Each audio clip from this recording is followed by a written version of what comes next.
नमस्कार, मैं अमित आपका स्वागत करता हूं एचटी न्यूज में। और आज आपके सामने जो खबर पेश होने जा रही है शिक्षा मित्रों की और मदरसा शिक्षकों की। जैसा कि सरदार परविंदर सिंह जो कि राज्य अल्पसंख्यक कल्याण विभाग के सदस्य हैं, उन्होंने एक बहुत बड़ी बात बताई। देखिए इस खबर में उन्होंने शिक्षा मित्रों और मदरसा शिक्षकों के बारे में क्या कहा। सर्वप्रथम जो देश का हाल चल रहा है, कुछ भी बात करने से पूर्व पहले अपनी मां को नमन करूंगा।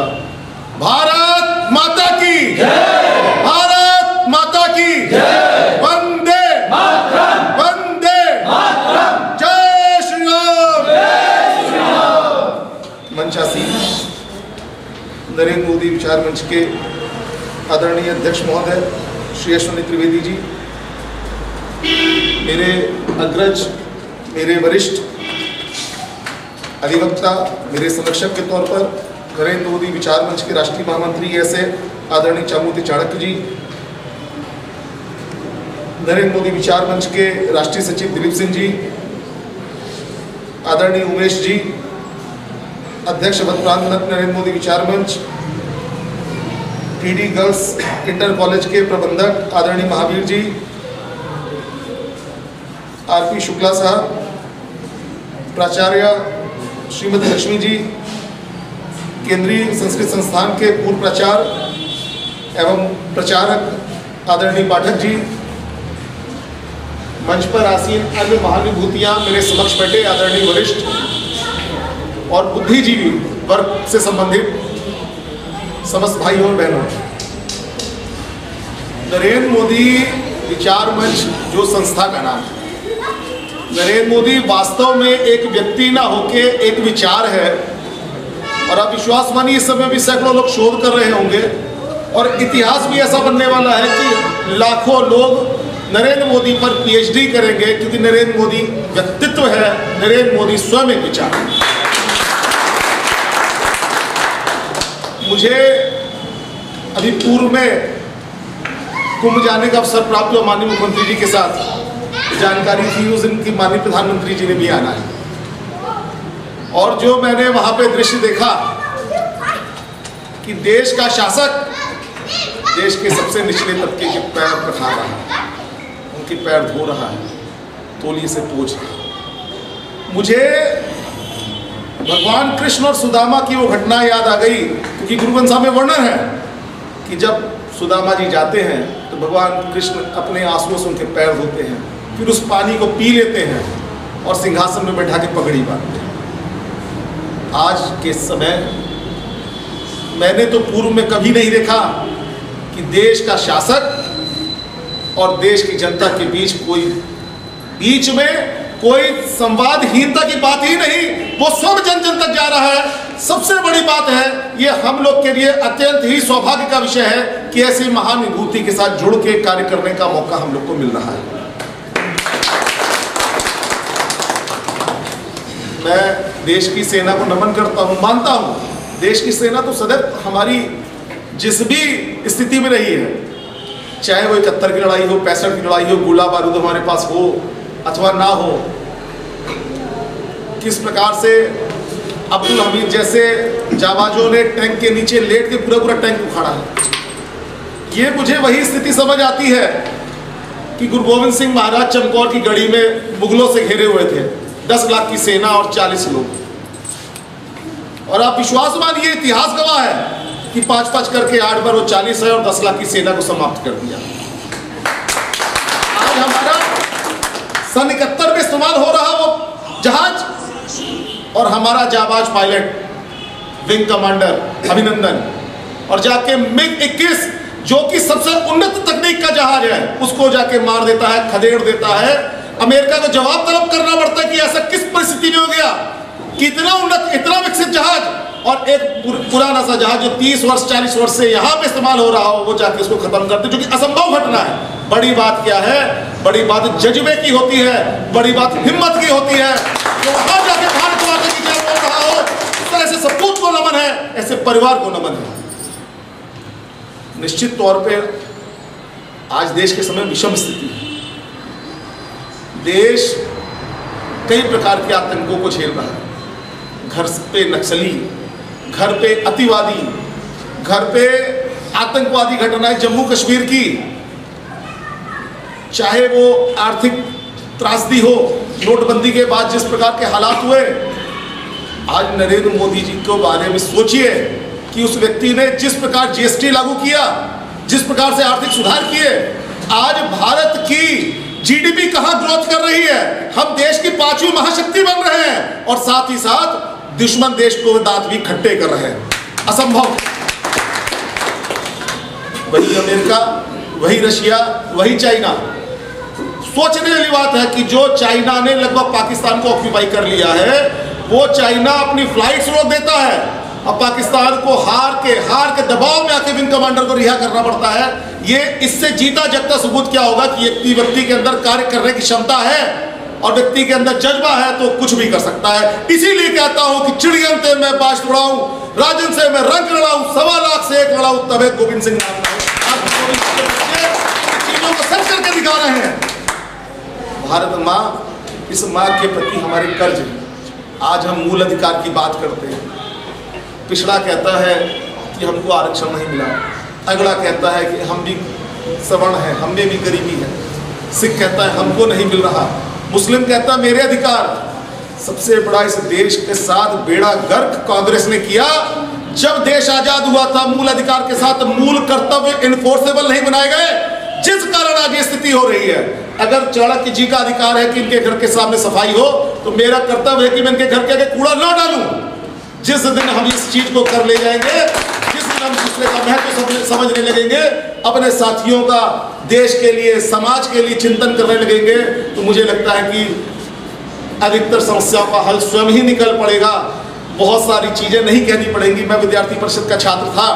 नागेंद्र जी भाई साहब हमारे जो आज बिहार के संगठन मंत्री है, मैं उनको गुरु की तरह पूछता हूँ, मैं पिता की तरह उनका उगर, तो आज अगर वो ना होते तो शायद मैं यहाँ ना होता। नागेंद्र जी भाई साहब के साथ जब लोग पढ़ते थे तो नागेंद्र जी भाई साहब एक चीज बताते थे कि चरित्र निर्माण से व्यक्ति निर्माण, व्यक्ति निर्माण से समाज निर्माण, समाज निर्माण से राष्ट्र निर्माण। यदि ये मेरी माँ, मेरी बहन बेटी हैं, ये समाज में निकलना चाहती हैं और इनका अधिकार है कि अच्छे से जाए, खरीदारी करे, जॉब करे, सारे काम करे, तो मेरा कर्तव्य है कि मैं निगाह उठा के इनकी ओर ना देखूं। जिस दिन मैं अपनी निगाह सही कर ले जाऊंगा, उस दिन समाज सुधर जाएगा। बहुत ही आवश्यक है।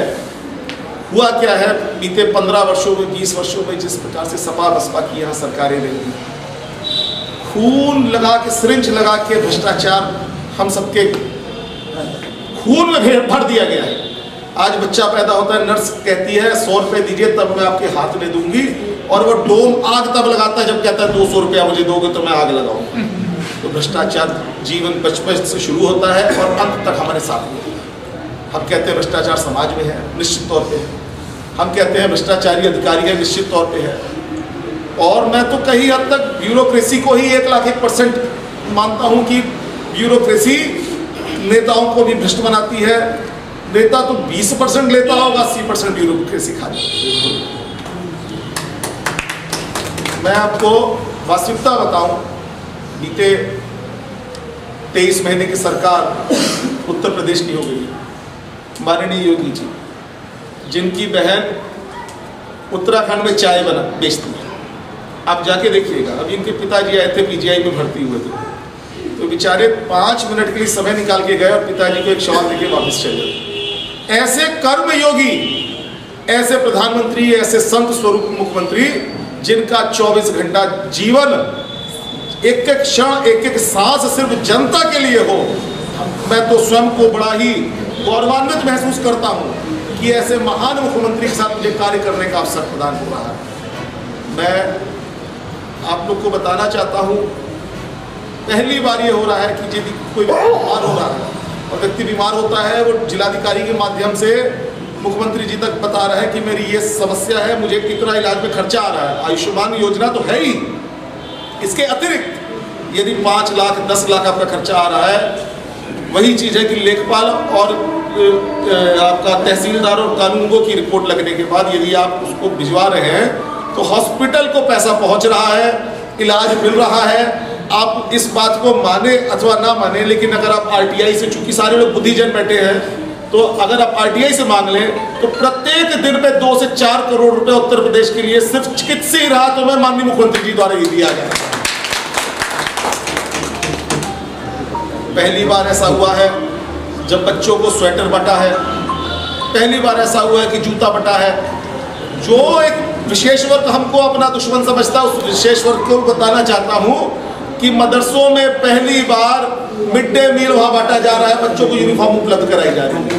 हम लोग स्वयं जा रहे हैं निरीक्षण कर, अल्पसंख्यक आयोग का सदस्य होने के नाते मैं स्वयं जा रहा हूं इसका निरीक्षण करना। पहली बार मैं भी पीछे आगरा गया था, बहुत सी जानकारी तो ऐसी है कि जिसकी हमको अवेयरनेस नहीं है। जैन, बौद्ध, पारसी, मुस्लिम, क्रिश्चियन, सिख, ये सब अल्पसंख्यक में आते हैं। पहले अल्पसंख्यक का मतलब मात्र एक वर्ग विशेष ही था। मैं आगरा गया, मेरे साथ मेरे वरिष्ठ सहयोगी कुंवर इकबाल हैदर भी गए थे। हम लोगों ने वहाँ जैन बच्चों को पहली बार 543 बच्चों को स्कॉलरशिप बांटी है। वो बच्चे, उनके माँ बाप कहते हैं हमको जानकारी ही नहीं कि हम भी अल्पसंख्यक में आते हैं। तो मैंने कहा संविधान के लाभ हैं, सबको मिलने चाहिए जो संविधान दे रहा है। अगर आपको इस सुविधा है तो आपको भी मिलना चाहिए।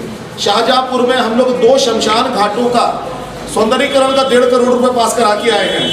वो जो पैसा सिर्फ कब्रिस्तानों की चौहद्दी के लिए आता था, लेकिन जहाँ सिख आबादी रह रही है, जहाँ जैन आबादी रह रही है, जहाँ बौद्ध आबादी रह रही है, वहाँ पे हम लोग पूरी कोशिश कर रहे हैं कि सारी सुविधाएं अल्पसंख्यकों के नाते उनको भी उपलब्ध। अभी जब मेरा स्वागत हो रहा था तो आदरणीय चाणक्य जी ने रावत जी को तिवारी जी बोल दिया था। मैं चाहता हूँ प्रभु राम करे ये चीज हो जाए, ये चीज हो जाए, हम में से जातियां और पात का ये भेद खत्म हो जाए, हम एक हो जाए, हम भारतीय हो जाए। जिस दिन हम ये हो जाएंगे मित्रों, निश्चित तौर पे पहली बार ये हुआ कि 88 किलोमीटर अंदर जाके हम पाकिस्तान में 350 व्यक्तियों का मार किया। मैं तो बड़ी सोच में था जब अभिनंदन जी पकड़े गए। तो एक होता है कि एक व्यक्ति शहीद हो जाता है, शहीद हो जाता है तो चलिए 2-4-6 महीना व्यक्ति को शोक रहता है, दुख रहता है, फिर एक व्यक्ति स्वयं को ढांढस बताता है, नहीं ठीक है, जो प्रभु की इच्छा थी, जैसा जाना था वैसे ही चला गया मेरा बेटा। लेकिन यदि व्यक्ति युद्धबंदी हो जाए तो माँ इधर एक कौर खा रही होती है, उधर सोचती पता नहीं मेरे पुत्र को मिला होगा कि नहीं मिला, पता नहीं मेरे पुत्र के नाखून खींच रहे होंगे, पता नहीं कौन कौन से तसीहे दे रहे होंगे, किन हालातों में मेरा पुत्र होगा। वो माँ रोज मरती, वो बीवी रोज मरती। तो निश्चित तौर पे ये हमारे प्रधानमंत्री का सीना 5600 इंच का सीना है, जिसने दबाव देके, क्योंकि जिनेवा कन्वेंशन तो पहले से था, बायलैटरल ट्रीटीज तो हमारी बहुत पहले से थी, आज तक क्यों नहीं होता था, इतना दबाव बना दिया कि पाकिस्तान को घुटने टेकने पड़े। अवध प्रांत की बैठक आपकी आज यहाँ आहूत हुई है।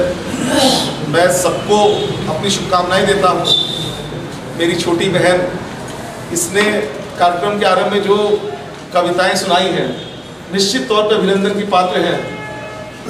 मैं तो कहता हूँ माँ सरस्वती अपना वरदान दे, ये नित्य नए पथ पर अग्रसर हो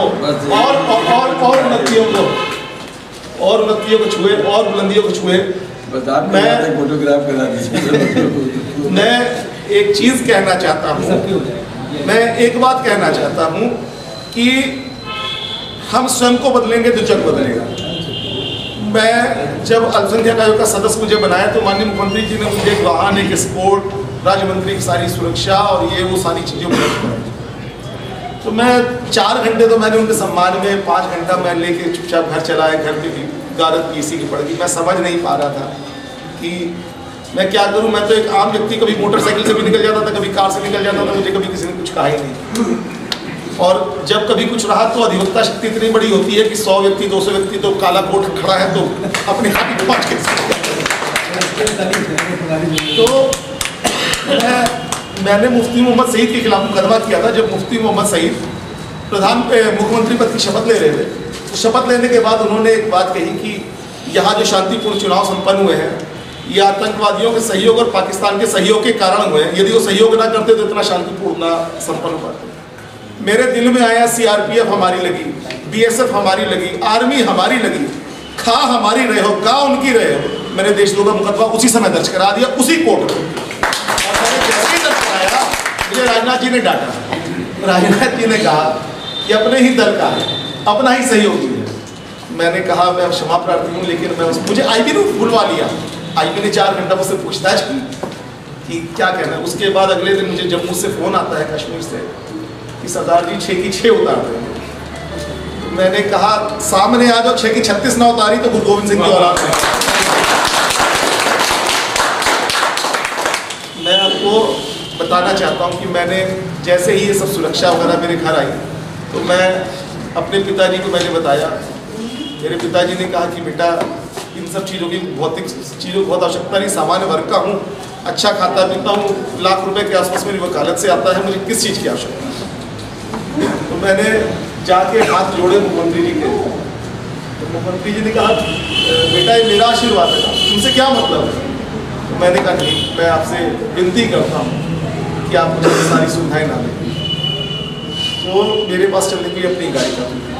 फिर बाद में पिछले माह वो डीएम कौशल राज जी ने कि नहीं सर आपके साथ कोई हादसा हो जाएगा तो मैं क्या करूँगा, जबरदस्ती गनर दिया उसको मैं 10 बजे से 6 बजे तक रख के छोड़ दूँ, क्योंकि मेरे उसको खाओगे।